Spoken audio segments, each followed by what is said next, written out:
தமிழ் இலக்கிய உலகிலும் கலை வரலாற்றிலும் மிக முக்கியமான ஒரு தமிழ் அறிஞரும் எழுத்தாளரும் முன்னாள் அரசு அதிகாரியுமான தோமு பாஸ்கர தொண்டைமான் அவர்களுடைய சரித்திரத்தை இன்றைய சான்றோர் சரித்திர நிகழ்ச்சியில் நினைவு கூறுவதில் பெருமையடைகின்றோம். தமிழ்நாட்டு கோவில்களின் கட்டிடக்கலை மற்றும் சிற்பக்கலை குறித்த இவருடைய விரிவான கட்டுரைகள் இவரை தமிழ் மக்களிடையே மிகவும் புகழ்பெற செய்தன என்பது குறிப்பிடத்தக்கது. தோமு பாஸ்கர தொண்டைமான் அவர்கள் 1904ஆம் ஆண்டு ஜூலை மாதம் 22ஆம் தேதி பிறந்துள்ளார். 1965ஆம் ஆண்டு மார்ச் மாதம் 31ஆம் தேதி காலமாகியுள்ளார். திருநெல்வேலியில் தொண்டைமான் முத்தையா முத்தம்மாள் தம்பதியினருக்கு மூத்த மகனாக பிறந்தார். பிரபல மார்க்சிய அறிஞரும் எழுத்தாளருமான தோமு சி ரகுநாதன் இவருடைய தம்பி ஆவார். திருநெல்வேலி இந்து கல்லூரியில் இளங்கலை பயின்றார். கல்லூரி நாட்களிலேயே பேராசிரியர் ராப்பி சேது பிள்ளையின் வழிகாட்டுதலால் கம்பராமாயணம் பற்றி எழுத தொடங்கினார். மேலும் ரசிகமணி டி.கே. சிதம்பரநாத முதலியாரின் புகழ்பெற்ற வட்டத்தொட்டி இலக்கிய அமைப்பில் தீவிர உறுப்பினராக விளங்கினார். தோமு பாஸ்கர தொண்டைமான் அவர்கள் இளங்கலை பட்டம் பெற்ற பிறகு தமிழ்நாடு அரசு வனத்துறையில் பணியில் சேர்ந்தார். வருவாய்த்துறை வட்டாட்சியர் என தனது திறமையால் படிப்படியாக பதவி உயர்வு பெற்று இறுதியில் இந்திய ஆட்சிப்பணி அங்கீகாரத்துடன் வேலூர் மாவட்ட ஆட்சியராக பணியாற்றி 1959இல் ஓய்வு பெற்றார். அரசு பணியில் இருந்தபோதும் ஓய்வுக்கு பிறகும் தமிழகத்தின் கலை, சிற்பம், கோவில்கள் சார்ந்து பெரும் தேடல்களை மேற்கொண்டார். புகழ்பெற்ற கல்கி இதழில் இவர் எழுதிய ஆன்மீக வரலாற்று தொடர் வேங்கடம் முதல் குமரி வரை என்பதாகும். தமிழகத்தின் முக்கிய கோவில்களின் வரலாறு, கட்டிடக்கலை மற்றும் சிற்பங்களின் அழகை எளிய தமிழ் நடையில் சாமானியர்களுக்கும் புரியும் வண்ணம் இந்த தொடரில் விவரித்திருந்தார். இது பின்னர் பல தொகுதிகளாக புத்தக வடிவம் பெற்றது. தமிழ் சமூகத்திற்கு இவர் ஆற்றிய தொண்டை பாராட்டி இவருடைய படைப்புகளை 2009-10ஆம் ஆண்டில் தமிழ்நாடு அரசு நாட்டுடைமை ஆக்கியது. இவரது குறிப்பிடத்தக்க நூல்கள் என்னவென்றால், தமிழக கோவில்களின் கலை வரலாறை பற்றின வேங்கடம் முதல் குமரி வரை என்ற நூலை எழுதியுள்ளார். வடநாட்டு புண்ணிய தலங்கள் பற்றின விரிவான விளக்கத்தை வேங்கடத்துக்கு அப்பால் என்ற நூலில் எழுதியுள்ளார். ஆடும் பெருமானும் அளந்த நெடுமாலும் என்ற நூலை எழுதியுள்ளார். ஆறுமுகமான பொருள், ரசிகமணி டி.கே.சி, இந்திய கலைச்செல்வம், பிள்ளையார்பட்டி பிள்ளையார் ஆகிய நூல்களை எழுதியுள்ளார். பாஸ்கர தொண்டைமான் அவர்கள் பாஸ்கர தொண்டைமான் அவர்கள் கற்கோவில்களை தனது எளிய இனிமையான தமிழ் நடையால் வாசகர்களின் மனதில் சொற்கோவில்களாக மாற்றியவர் என்று போற்றப்படுகிறார். தோமு பாஸ்கர தொண்டைமான் அவர்களுடைய சரித்திரத்தை இன்றைய சான்றோர் சரித்திர நிகழ்ச்சியில் அறிந்து கொண்டதில் மிக்க மகிழ்ச்சி அடைகின்றோம்.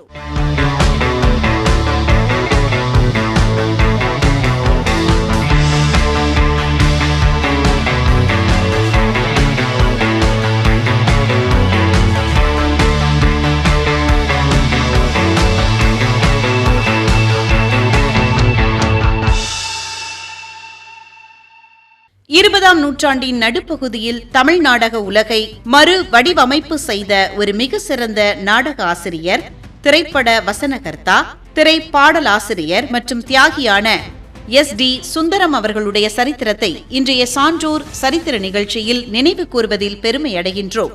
தீவிர தேசபக்தரான இவர் தனது எழுத்துக்கள் மூலம் மக்களிடையே சுதந்திர தாகத்தையும் தேசிய உணர்வையும் பெருக்கெடுக்கச் செய்தவர்.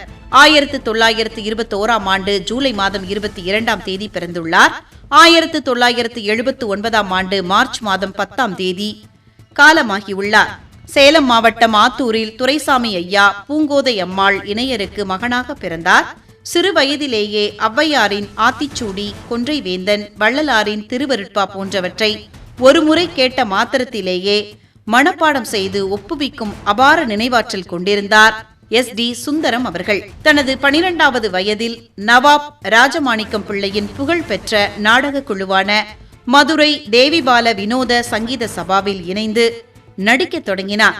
இவரது தமிழ் ஆர்வத்தை கண்ட நவாப் ராஜமாணிக்கம் இவரை திருவையாறு அரசர் கலைக்கல்லூரியில் சேர்த்து படிக்க வைத்தார்.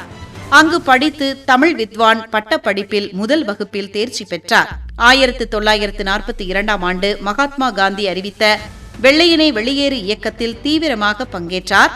இதற்காக கைது செய்யப்பட்டு தஞ்சாவூர் சிறையில் 9 மாதங்கள் சிறை தண்டனை அனுபவித்தார். சிறையில் இருந்தபோது எஸ்.டி. சுந்தரம் எழுதிய வரலாற்று சிறப்புமிக்க நாடகம்தான் கவியின் கனவு என்பதாகும். சிறையில் இருந்து விடுதலையானதும் தனது குருவின் ஆசியோடு சக்தி நாடக சபா மூலம் 1945 இந்த நாடகத்தை அரங்கேற்றினார். இந்த நாடகத்தில் பிற்கால திரையுலகின் மாபெரும் நட்சத்திரங்களான சிவாஜி கணேசன், எம்.என். நம்பியார், எஸ்.வி. சுப்பையா ஆகியோர் முக்கிய கதாபாத்திரங்களில் நடித்தனர். இந்திய சுதந்திர போராட்ட காலத்தில் இந்த நாடகம் தமிழகம் முழுவதும் நூற்றுக்கணக்கான முறைகள் மேடை ஏற்றப்பட்டு மக்களிடம் பெரும் தேசிய எழுச்சியை ஏற்படுத்தியது. திரைப்படத் துறையிலும் ஒரு சிறந்த வசனகர்த்தாகவும் பாடலாசிரியராகவும் தடம் பதித்தார். மனிதனும் மிருகமும், கல்வனின் காதலி, சாரங்கதாரா போன்ற படங்களுக்கு கதை, வசனம் மற்றும் பாடல்களை எழுதினார்.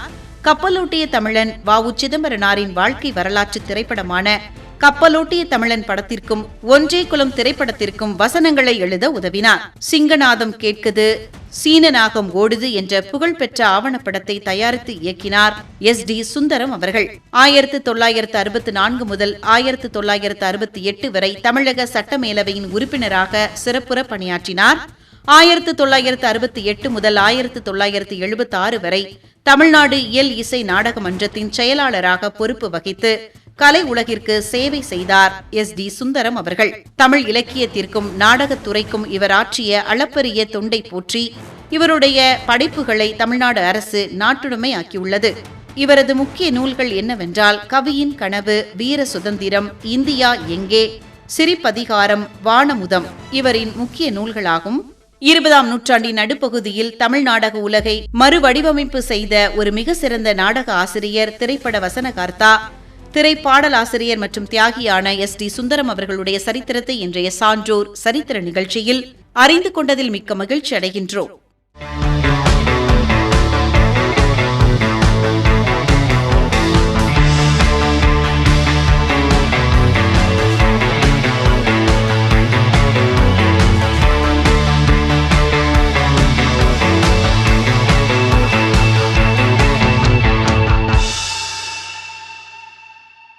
இந்தியாவின் முதல் பெண் மருத்துவரும், சென்னை மாகாண சட்டமன்றத்தின் முதல் பெண் உறுப்பினரும், சமூக சீர்திருத்தவாதியுமான டாக்டர் முத்துலட்சுமி ரெட்டி அவர்களுடைய சரித்திரத்தை இன்றைய சான்றோர் சரித்திர நிகழ்ச்சியில் நினைவு கூறுவதில் பெருமை அடைகின்றோம்.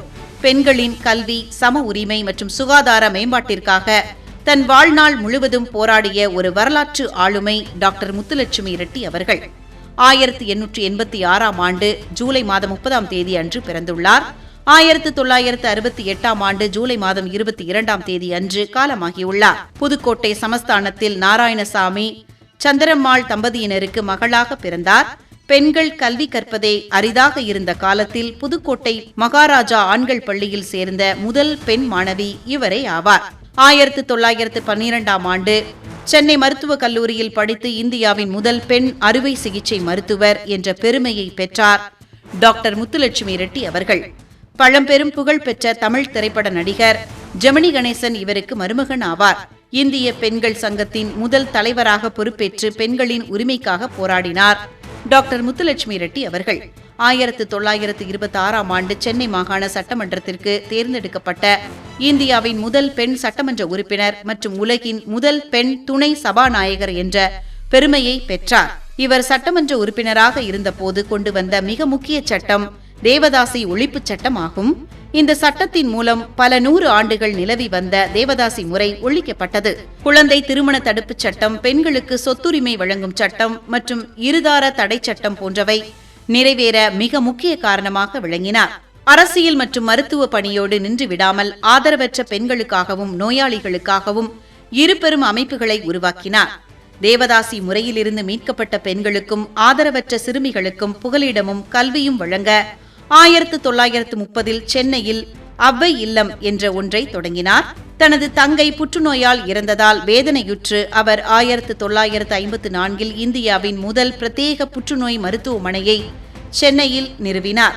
இது இன்று ஆசியாவின் மிக சிறந்த புற்றுநோய் சிகிச்சை மையங்களில் ஒன்றாக திகழ்கிறது.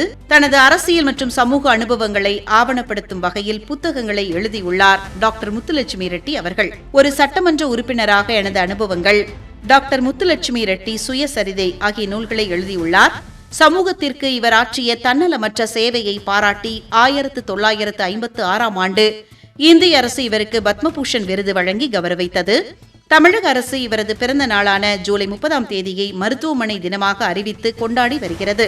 இந்தியாவின் முதல் பெண் மருத்துவரும், சென்னை மாகாண சட்டமன்றத்தின் முதல் பெண் உறுப்பினரும், சமூக சீர்திருத்தவாதியுமான டாக்டர் முத்துலட்சுமி ரெட்டி அவர்களுடைய சரித்திரத்தை இன்றைய சான்றோர் சரித்திர நிகழ்ச்சியில் அறிந்து கொண்டதில் மிக்க மகிழ்ச்சி அடைகின்றோம்.